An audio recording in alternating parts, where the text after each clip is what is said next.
All right, you guys, welcome back into One Piece chapter 1109. My name is Sai, and today we are here to talk about this latest chapter of One Piece. So yeah, let's get this started. So first thing we have this week, we will be going in order. You know, I always say we will, and then I jump around a lot, but today we're gonna go chronologically, and we're starting with the cover page. And all I gotta say is that this cover page is proof that praying actually works. I prayed for the day when we'll get another canon cover page series. And what do we have today, guys? We have Onigashima sinking down into ancient Wano. I love that Oda chose Wano for the next cover page series because the amount of possibilities that could come out of this are innumerable. Actually, they are numerable, but it sounds better when I say it like that. So we start off here with Onigashima sinking down. And this does bring up the question of why is it sinking down, right? Onigashima doesn't just disintegrate through the floor, so somebody must have pushed it off the edge, and not like the full edge of Wano, but only a little bit over the edge, because Wano is structured very strangely where it's almost like a plateau. And in that plateau, you have like a mini island and its own little lake river thing going on. So yeah, the fact that Onigashima is now visiting ancient Wano, that must mean that somebody just, gently tipped it over the edge. And this could have honestly been done by a lot of different characters. This could have been a country effort. Maybe last Tuesday, Momonosuke gathered up all the civilians and they simply pushed Onigashima. Maybe Yamato did it. Maybe Momonosuke did it because he lifted Onigashima before. There's a lot of possibilities here, but I guess my main thing that I'm wondering is why did they push it off? Because, it's free real estate when you really think about it. You could have housed a couple of people there. You could have taken their weapons. Maybe they already did. But I don't know. I didn't really see the point of pushing Onigashima down to ancient Wano, especially when they know that ancient Wano exists. Like, by dropping Onigashima down there, they could have destroyed buildings. They could have destroyed some history down there. So I wonder if it was like carefully brought down or something. I don't know. I'm not too sure what the reasoning is behind this. Of course, it is a bad memory. Nobody wants to look at Onigashima, but I don't know. It's kind of a strange one to me at the end of the day. And hey, eventually, when Zunisha breaks down the borders of Wano, or when Blackbeard does it himself, or when Momonosuke does it, they're gonna have to see Onigashima again. Like, it's not going anywhere, right? So that's why it's a little bit strange to me. It's like, hey, if you really wanted to get rid of Onigashima, you should have pushed it a little bit farther out, right? Throw it into the ocean, not our backyard, is how I would word it. So what's really cool about this is that while we are starting with Onigashima sinking, this cover series can take us so many different places. Next week, we could see Momonosuke. Next week, we could see Yamato touring Wano. That's usually how these cover series go. We start very tame, and then as the weeks go on, these cover stories get more and more loony. Like, just going back to the most recent one, cover series 25, with Jirma attacking Whole Cake Island after Luffy and the gang left. They went back, they tried to save Yonji and Niji, and it's like, okay, that's cool. We're seeing Katakuri again, we're seeing Oven, we're seeing Brulee. People ate that up. But then as time went on, it's like, wait a minute. We're fighting Katakuri. Caesar's here. Oh my god, 2 random silhouettes showed up. Who are they? Oh, holy crap, it's Van Augur and Kuzan. Oh, Judge is here now? He teamed up with Caesar? Neo Mads? We're seeing the creation of Miss Bocking? What is going on here, right? Like, these cover series start from 0 and they hit 100 really quick. So with that being said, a couple of wacky places this cover series could take us, or things we could see, would be about Kaido and Big Mom. They got hit down to a volcano, the volcano exploded, we never saw them again. We could see their conclusion, we could see if they're dead, we could see if they're alive. We can also see what happened to the rest of the Beast Pirate crew. What happened to Jack? The Toby Roppo, Old T page 1. What happened to Black Maria? Because when Ryokugyu came here to Wano, he fought King, he fought Queen, he fought Babanuki. And that was it. And it's like, yo, where are the rest of Kaido's crew? There were a lot more people than that, right? So yeah, we could see what happened to the rest of the Beast Pirates. Maybe they rescued Kaido. Maybe they're sailing with him right now. We could also see what happened to Big Mom's crew, because Perospero was also here. Smoothie, people forget Smoothie exists, but Smoothie, the YC2, was here as well. You know, the failed Yonko commander Snack was also present during the raid too, so maybe he's gonna show up and do something. Like I said, there's a lot of crazy things Oda can do with this cover series, and hear me out. If Oda wanted to get really zany, he could even show us Blackbeard coming to Wano, because what just happened? Caribou got picked up by Van Augur and Devon, and in his mind, he said, hey, I want to tell Blackbeard about Pluton. I want to tell Blackbeard about Shirahoshi. Pluton's in Wano. If Blackbeard gets that information, there's a chance we could end this cover series with a Blackbeard silhouette off the coast of Wano. And I think that would go really hard. And here's the thing too. Blackbeard knows that Kaido's gone. Blackbeard knows that Big Mom is gone. So Wano right now is very vulnerable. Yes, they have Momonosuke. Yes, they have Yamato and the Scabbards. But put them up against Blackbeard's crew, right? Put them up against Kuzan, Blackbeard, Shiryu, Luffy, like all these heavy hitters with devil fruits. And it's like, yeah, I don't think they're winning that fight. I think Wano's doomed. And if we wanted to get really strategic with it, we could even say that Caribou is feeding them insider information. You know, information is power. Caribou could say, hey, Yamato can do this, Momonosuke can do this, this is what you should expect, this is what the samurais can do, and Blackbeard could come to Wano and straight up have the upper hand in battle. Information is power. So yeah, this can get pretty nuts. Oh, and one more thing. Oh my god, I almost forgot about this. Cross Guild! We could see Mihawk and Crocodile show up, which I know sounds weird. You know, thinking about Mihawk, Buggy, and Crocodile traveling together will never not sound strange. But hey, they're also going after the One Piece. And what does Wano have? It has a poneglyph.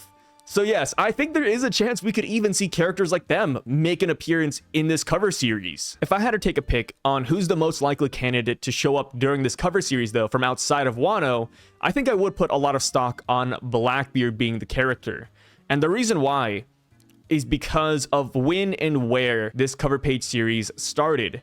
Because, like I said, you know, I'm a broken record when it comes to it, but every week for the past year and a half, I have been saying, hey, I can't wait for another canon cover page series. I can't wait. Every single week for a year and a half. And we finally got it today. What makes this week special? Well, this is the week right after Caribou revealed in his inner monologue that he wanted to tell Blackbeard about Shirahoshi and Pluton and Wano. I think it is very intentional that Oda waited for that chapter to put this up here. But yeah, that's just me. Let me know what you guys are looking forward to the most out of this cover series. Where do you think it's going to go? What characters do you think we're going to meet? And are you as excited as I am? All right, so that's enough blabbering about the cover page. Time to hop into the actual chapter where we see Vegapunk's worldwide message. Or should I say, we don't see his message. Because Vegapunk says, hey, let's take a 10-minute break. You know, let's give people 10 minutes to buckle up their seatbelts, to get their family and friends, to get their visual transponder snails ready. People need to prepare for the message we're about to drop. And I'm not gonna lie, my jaw dropped when I heard that this was the case. It's just such an Oda thing to do, right? It's just so funny, like coming off of the latest chapter of One Piece where Vegapunk said he was gonna reveal some information, you know, people were speculating left and right. What was the shocking news going to be? You know, like, what's the name of the ancient kingdom? We're gonna get Void Century lore. You know, the ancient robot's gonna be explained. So much is gonna happen. People were making videos, people were talking about it, it was blowing up everywhere. Only for us to come to this week's chapter and realize that Oda did the most Oda thing he could have possibly done and put a 10-minute timer on it. And the reason I say it's an Oda thing is because in every single arc, you know, I've went down this rabbit hole many times. You guys are probably tired of me telling my World War II stories at this point, but every arc in One Piece has a countdown of some sort, right? Whether it's Noah's Ark, Caesar's poisonous gas, the birdcage, Luffy needing 10 minutes to recover, Onigashima, like there is always some sort of countdown. So at this point, I'm not even upset that there's a 10-minute timer. If anything, I'm upset at myself. You know, I looked in the mirror and I said, you fool, why did you think you were gonna get the message this week? You thought you were getting the name of the ancient kingdom? Bad. Yeah, no, man, this is so funny.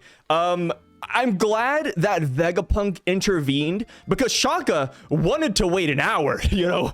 Shaka said, hey, Vegapunk, maybe we should give these guys an hour, you know. The best news agencies usually wait till the day after to reveal some big news. And it's like, Shaka, stop.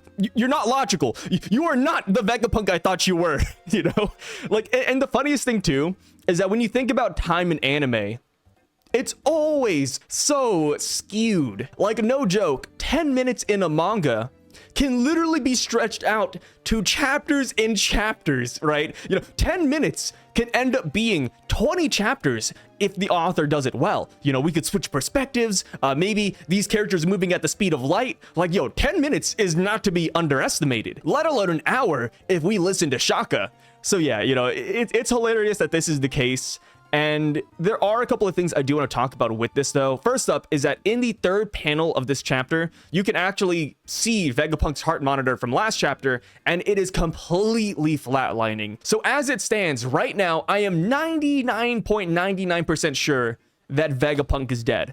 The only reason I say 99.99 and not 100 is because we are talking about the world's smartest man that has 6 different satellite bodies. So I wouldn't be super shocked if there's like some 7th body that boots up after he dies. But of course, it could go either way, right? Like, Vegapunk is really smart, so he could have pre-planned his death and had a backup body, or he could actually just straight up be dead. Like, Oda can do so many things with Vegapunk, and I think it would fit his narrative. So that is why I'm not completely sold. But I would love to hear what you guys have to say about that. Now that we see his heartbeat monitor on full display, how do you feel about Vegapunk being dead or alive? And also, I don't know how many of you guys have noticed this, but we actually don't get to see any of the satellites' reaction to Vegapunk's death at all. We don't see Atlas, we don't see Lilith, we don't see Pythagoras, we don't see that loser York. So I wonder if they all stopped functioning. Are they all still functioning? Is there some weird cloud backup plan going on with them? I'm not super sure. Because in this chapter, the closest we get to see of a satellite is the final page where we see that the Giants have successfully escorted Bonnie, Kuma, Frankie, and Atlas to their ship. And we see the back of Atlas's head, but that's about it, right? We don't get like a reaction from Atlas, which is another thing I do want to bring up, because if you look at the message that's being played, only Shaka and Pythagoras are there. So he didn't invite Edison, and he also didn't invite any of the girls either. So Atlas, York, and Lilith are left out of the club, right? It's a boys club here, which is definitely for the best, right? Because if York was present, if York knew what was going on, oh, she would have warned the Gorosei, saying, hey, don't kill Stella, right? If you kill him, a message will go out. You have to destroy Laboface first. So yeah, it's a good thing that he didn't invite York into this message. But now I'm wondering why. Like, was she busy? Did he have a feeling that she was the traitor? Or are Shaka and Pythagoras just his boys? I have no clue. If you guys could, please let me know your thoughts on that one, because I feel like it could go either way. So one more thing I do want to mention about this 10-minute countdown and the, you know, potential hour countdown that Shaka proposed. It does make me wonder if there is an ulterior plan here. Because when you really think about it, this message, to our knowledge, only activated once Vegapunk died. So that means that somebody must have killed Vegapunk. And in that scenario, someone would be running amok here on Egghead Island. So Vegapunk putting a timer on this message is so interesting because it does open up the window for people to stop it.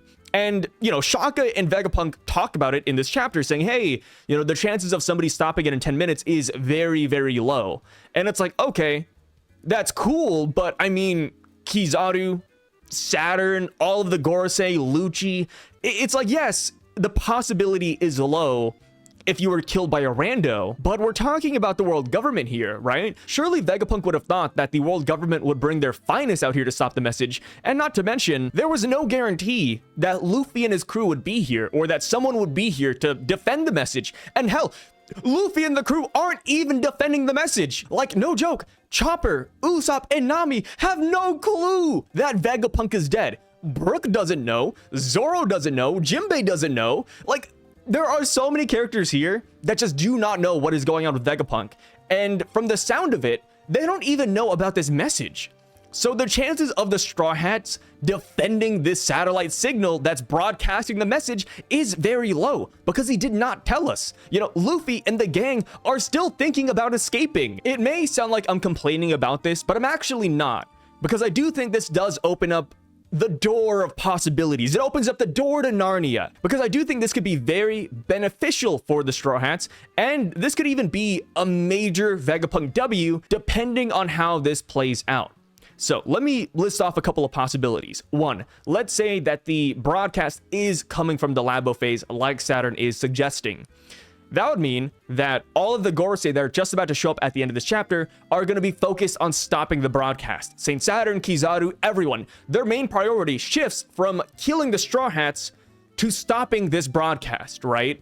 So there is a chance that by Vegapunk broadcasting this message, it does allow the Straw Hats to escape, which is still the prerogative, by the way. I've been hearing people say that the Straw Hats shouldn't have to escape, but even in this chapter, Luffy is like, hey, I'm gonna stall you, Saturn and Kizaru, until my friends have escaped. So yeah, even Luffy, the captain, wants to leave. So yeah, maybe by Vegapunk playing this message, all the attention will be diverted off of them, and then Luffy and his friends can set sail very, very safely. Another way this could be a major Vegapunk W is if this broadcast is not being transmitted from the Labo phase, because that notion is actually just Saturn taking a guess, right? Saturn says, I think it's coming from up there. There's no guarantee. So there is a chance that all of the Gorosei go up there, you know, they forget about Luffy and the gang, and then they try to destroy the Labo phase, only to find out that the message is coming from somewhere else entirely. Even in his final moments, he could one-up the Gorosei, right? I think that'd be huge. And also, with the message this important, I feel like it'd be a massive fumble if he even allowed there to be a small chance for someone to stop this broadcast. So yeah, I think Vegapunk, even in his final moments, will pull the one-up on them. And this isn't the first time this could happen as well. Like, we had the hierarchy chip, we had Kuma's self-destruct button. Like, Vegapunk is known for making fun of the Gorosei and making them look like complete idiots. So I think even here in his final moments, he is going to do that. He's going to pull it off and inadvertently even help the Straw Hats. And now, time to talk about the broadcasting of this message, because it is playing everywhere. Marine ships are playing it, countries are playing it, cities are playing it, islands are playing it. Like, everybody's hopping on this Vegapunk message train. And at first, I was kind of worried about how people would receive this message initially, right? Because imagine you're a farmer.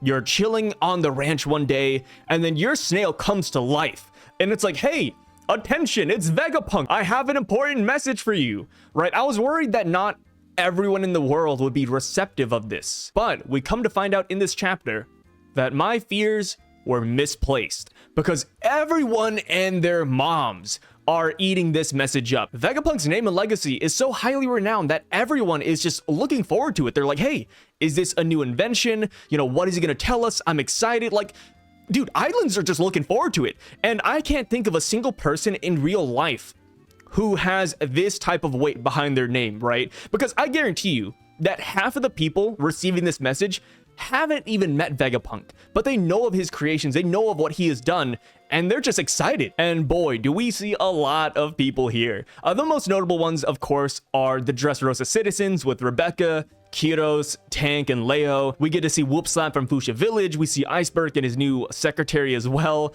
And it's pretty cool because they're all looking forward to hear some news about Luffy.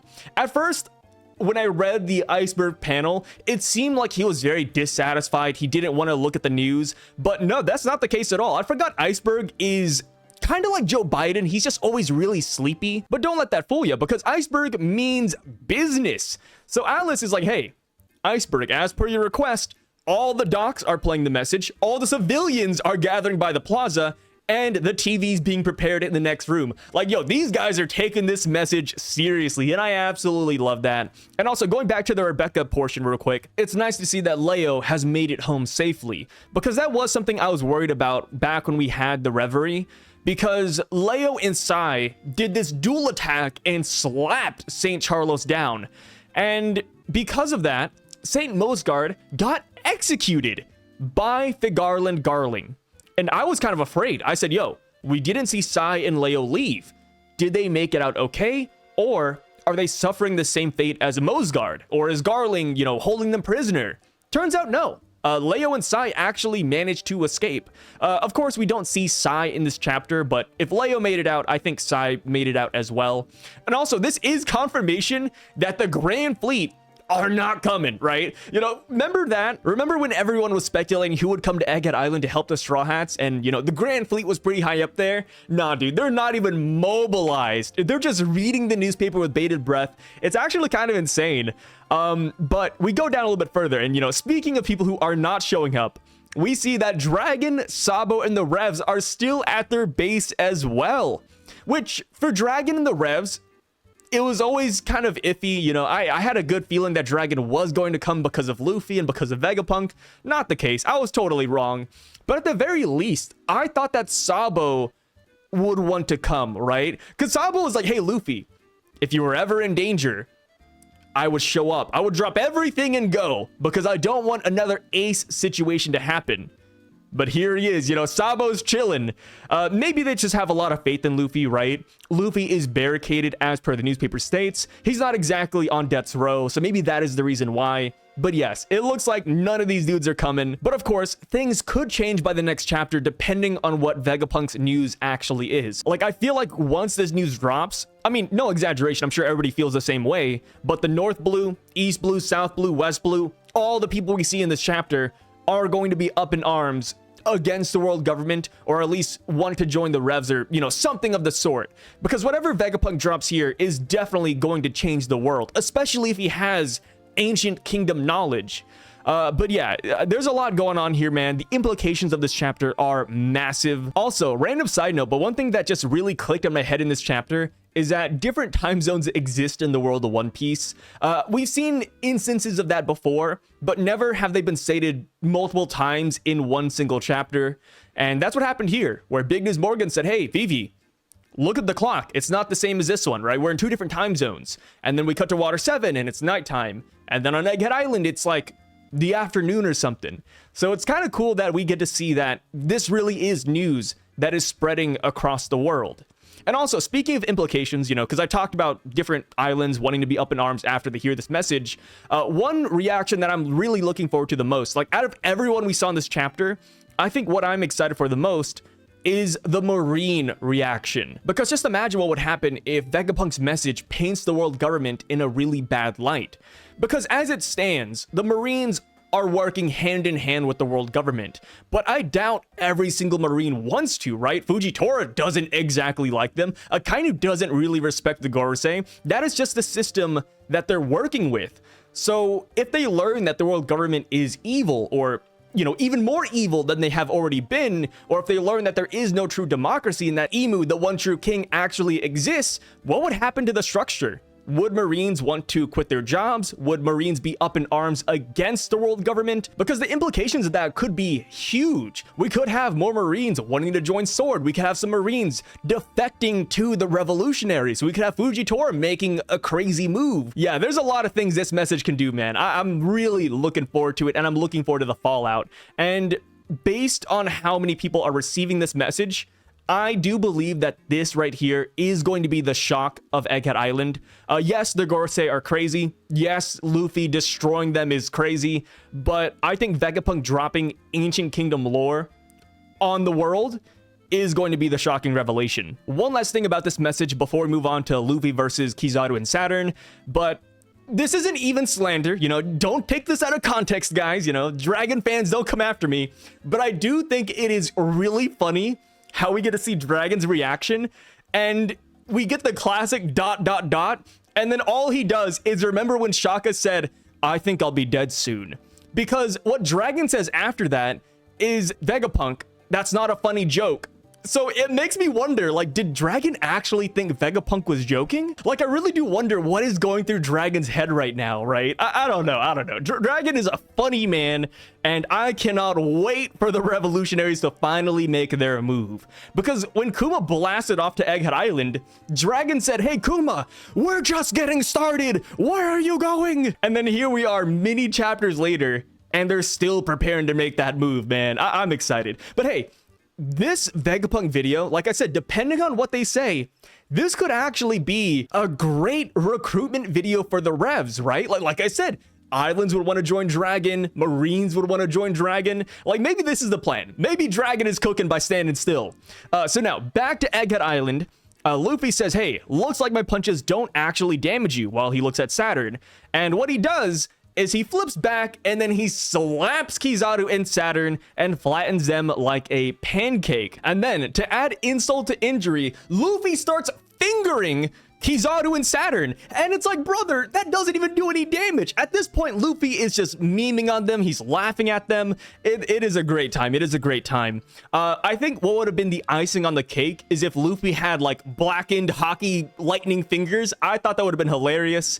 But hey, we didn't get that this time around. And actually, when you really think about it, Luffy hasn't exactly used visible advanced Conqueror's Haki or Ryuo. And I'm wondering when he's going to whip it out. Because, you know, going back to what Luffy said, he says, hey, my punches don't damage you. And it's like, well, Luffy still has a couple of tricks up his sleeve that he could try out. And I do wonder if advanced Haki would work on Saturn. So Luffy kind of comes to the conclusion that since he can't hurt Kizaru or Saturn, instead he's just going to throw them in the trash. He throws Saturn and Kizaru into the ocean. Kizaru lands on a battleship and Saturn actually just flies right back at Luffy, which I think is pretty dang cool. This might be a step too far, but it almost feels like Saturn has experience fighting Nika, right? He's used to these goofy gimmicks, and that's why he's able to do goofy gimmicks himself, because when he flies back, we see him using like this Gomu Gomu no UFO attack where he's spinning his legs and he's trying to, like, you know, do a barrage attack against Luffy. And it's like, yo, Saturn kind of has a cool moveset, right? You know, Saturn hasn't exactly landed a clean blow on Luffy, but I will admit, Saturn is getting more impressive to me with each and every chapter. All I wish now is for Saturn to get some major W somewhere, right? You know, Saturn, please, you know, I know you can regenerate. I know you're strong, but let me see it, brother. Let me see it. So, as far as Admiral Kizaru goes, the last we see of him, he is just simply laying on the ship with his hand over his head. And of course, he is hurt by Luffy. I'm not going to deny that because I feel like somebody always calls me out on that whenever I say it. But I do wonder what emotions Kizaru is going through, right? I'm like his therapist. Like, Kizaru, how are you feeling? You just killed your friend. Everything's going to hell. How you holding up, buddy? You know, by this point in the fight and story, it is way too late for Kizaru to switch sides. So it's one of those cases where he's made his bed and right now he's quite literally sleeping in it.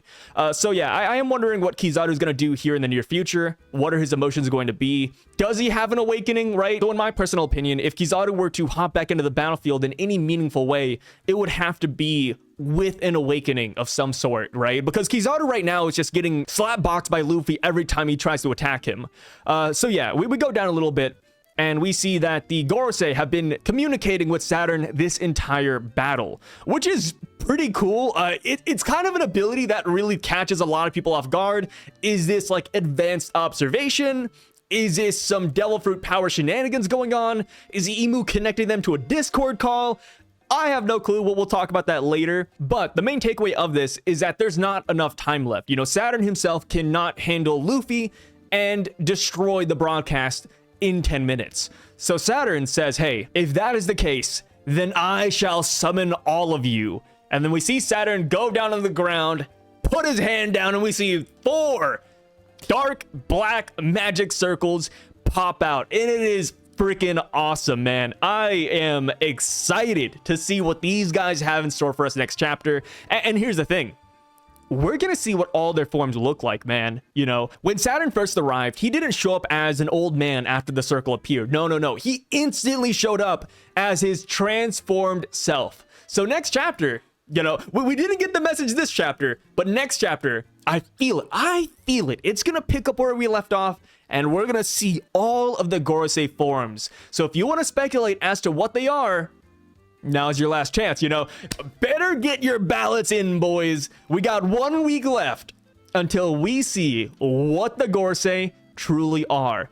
Personally, I think the yokai train is looking pretty good. Yokai train, we got that with Saturn. I think we're gonna get that with the rest of these bozos as well. So now, just dialing it back a little bit, because I mentioned that the message that Vegapunk's playing is going to be a reason why Luffy and the crew will be able to escape.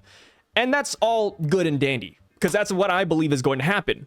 But, you know, it's not always good to just think about one scenario. Let's think about the other scenario.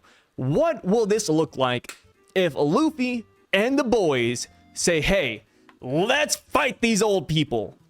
Well, straight up, I don't think we'd win. You know, sorry to say it, right? I love Luffy. I know we have that plot armor. I know we have Zoro, Sanji, Jinbei, and the rest of them. But as it stands right now, I don't think this is a battle we can win anymore. If it is just Saturn and Kizaru and the 9 VAs, I think we mop the floor. But when you bring in 4 other Gorosei members and also take into consideration that we have done 0 damage to Saturn, I don't think we can win this anymore. But if we were to fight, what would happen here? So I don't think that Zoro, this is going to sound so slanderous, I don't think that Zoro is at full capacity anymore. He's been fighting Rob Lucci. Whether Rob Lucci took 20%, 30%, 40% of his HP, doesn't matter. Zoro is not in top condition. Sanji is not in top condition. Luffy even, in my opinion, is not in top condition. Luffy's already ran out of energy twice in 24 hours. He went into his old man form after he fought Rob Lucci. He did it during his fight with Kizaru. I don't know how much gas in the tank Luffy has left to fight 4 more of the Gorosei. So now, if our boys are running on fumes, potentially, what do we have left in the bag? Well, we have Dory and Brogy, or Broggy. I'm so bad with the Broggy pronunciation, I apologize. But yeah, they are on their way. Last chapter, they were like, hey, we're heading toward the center of the island. We're going to assist Straw Hat Luffy, the Sun God. They still have not shown up, just like the Vegapunk message. But come next chapter, I think they will make an appearance. But here's the thing. Dory and Brogy versus Saturn and Kizaru. I felt pretty good about that. I said, yo, the Giants plus Luffy, yeah, that is a winning recipe. But now, even if Dory and Brogy were to show up next chapter, they're still going to be outnumbered. I believe that all of the Giants of Elbaf will be upscaled to oblivion, especially Dory and Brogy. But I don't think they're going to be scaled up so highly that they're going to be able to take on all of these guys. So with that being the case, I do wonder if there's a scenario where Dory and Broggy sacrifice themselves to save Luffy, but I don't even know how Luffy would feel about that, right? Because Luffy doesn't even know that they're here, first off, and second off, like, they're Luffy's friends. Like, would Luffy say, hey, Dory, Broggy, you guys got them, the Straw Hats are leaving? I don't know. Another key player that has not made an appearance yet is the Ancient Robot, right? The Ancient Robot, I don't know where he is. Maybe he's still in the scrapyard. Maybe he still hasn't moved. But the Ancient Robot is here. We know that 200 years ago, the cat was so fat that he flopped off the tower. And I say the cat because you guys don't know his name. But hey, this is my white cat. His name is Yuzu, like the Japanese citrus fruit. And he is very, very chunky. He barely fits on that cat tower as it is. But anyways, going back to the topic of One Piece, there is a chance that the Ancient Robot is powerful enough to attack the Gorosei, or maybe he stun locks them.